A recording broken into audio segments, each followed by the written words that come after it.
A história de hoje se passa num cenário bem diferente. O campo aqui, olha aí, é o mar.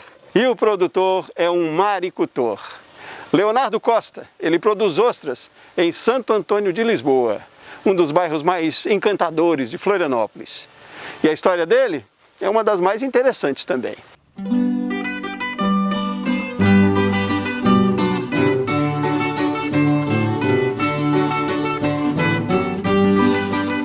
Eu sou filho de um dos precursores do projeto Ostras aqui em Florianópolis, né?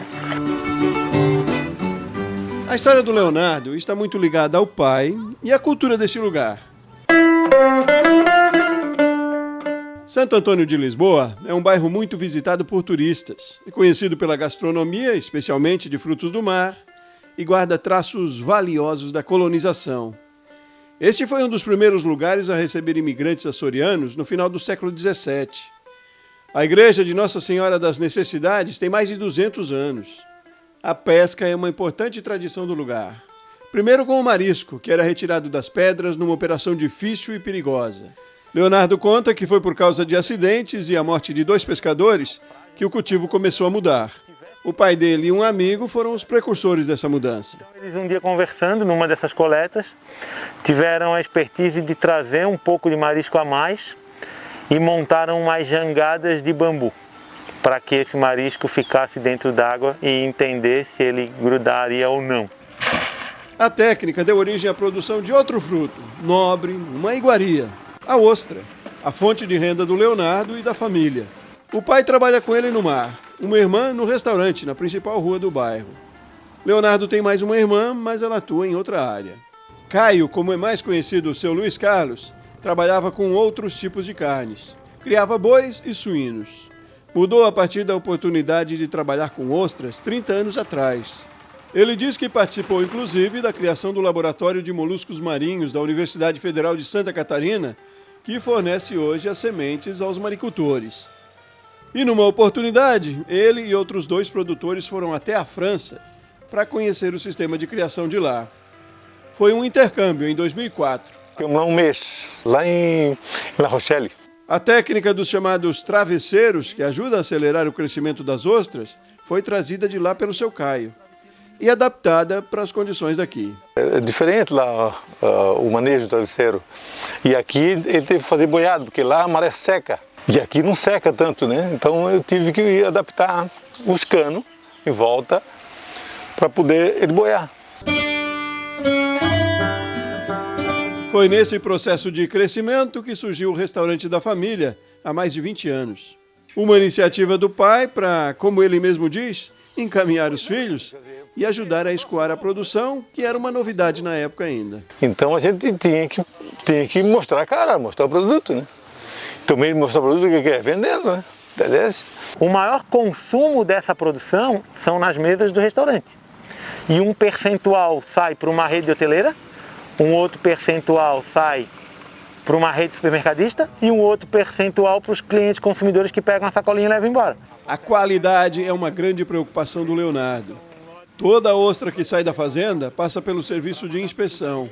E ele trabalha agora na implantação do sistema de rastreabilidade das ostras. Nosso consumidor, ele vai ter a oportunidade de bater uma foto com o QR Code e saber as condições da ostra, que dia que ela foi tirada, por quem que ela foi operada, manipulada, qual foi o laboratório que fez a inspeção. A balsa é o coração da fazenda de maricultura. Leonardo tem 2. Esta ficou atracada na praia desde o final de junho de 2020, quando foi atingida pelo ciclone bomba que passou por Santa Catarina. Eu estava num processo de reforma e ampliação. Esse processo tinha começado 5 anos antes e faziam 100 dias que a balsa estava na água quando chegou um ciclone e jogou ela nas pedras. E eu perdi 80% do equipamento. O trabalho de restauração levou quase 6 meses. Léo até compartilhou nas redes sociais o dia em que conseguiu colocar a balsa no mar novamente. O que vai e o que vem do mar passa pela balsa. Bruno, engenheiro de aquicultura que trabalha com Leonardo, está repondo as lanternas, essa espécie de gaiola, na estrutura da fazenda. São ostras que voltam para o mar para ganhar peso. Ney, outro funcionário, cuida da seleção das que acabaram de ser colhidas. A máquina lava e separa as ostras pelo tamanho. O processo de produção das ostras cultivadas pelo Leonardo começa no laboratório. Em Santa Catarina, o da Universidade Federal. A ostra que a gente cultiva aqui em Florianópolis, né, a espécie mais comum é a Crassostreia gigas, ela é uma ostra japonesa. E para ser reproduzida aqui, ela precisa de um ambiente de laboratório para poder fazer essa captação, porque ela não se reproduz no meio externo. A fazenda tem 1,5 hectares no mar. Funciona no sistema de parreira fixa, essas estruturas de madeira. Se fosse numa estrutura de long line, que são aquelas boias, eu teria que ter 3 vezes a minha área no mar para poder atingir o meu plantel. Né? Então a gente trabalha muito bem dentro de uma estrutura muito compacta. Né? O plantel é de 3 a 4 milhões de sementes por ano. O processo de produção tem pelo menos 3 etapas, bem definidas. Que é o processo de recepção das sementes nos cilindros, um processo de aceleração de crescimento nos travesseiros e o processo de engorda nas lanternas. Em cada etapa, conta também o tamanho da malha de acordo com o desenvolvimento das ostras. Conforme os animais vão crescendo, vão ganhando corpo, a gente vai mudando eles dos equipamentos e aí é um processo diário de trabalho, de seleção e manutenção. Né? Como esse trabalho que o seu Caio está fazendo aí. É o conserto de uma lanterna. Eu remendo, eu seleciono, eu não tem campo para mim, em qualquer lugar eu tenho que encarar, né? A safra de ostras, se é que assim pode se dizer, não é tão simples. As sementes são fornecidas ao mercado durante 7 meses no ano. E é nesse período que Leonardo planta os lotes na fazenda. Com 120 dias na água, ele colhe de 5% a 8% do que plantou. 45 dias depois, mais um pouco. E seguem as colheitas, com 7 meses, 8,5 e, por fim, 10 meses, o período máximo do lote na água. Tudo que atinge 10 meses ela é retirada da água. Por quê? Porque todo o processo de manejo é trabalho. Envolve tempo. Envolveu tempo, envolveu trabalho, tem pessoas. Tempo é dinheiro. Pessoas é dinheiro. A gestão do negócio está relacionada aqui ao trabalho feito pelo Rafael na fazenda. Ele é engenheiro de aquicultura e técnico de campo do Senar. Quando me encontrei com eles, fazia pouco que o Rafael tinha entregue ao Leonardo o certificado de participação do ATEG, o Programa de Assistência Técnica e Gerencial, no caso aqui para a cadeia produtiva da maricultura. Isso vem muito para somar, vem de encontro a uma necessidade do setor.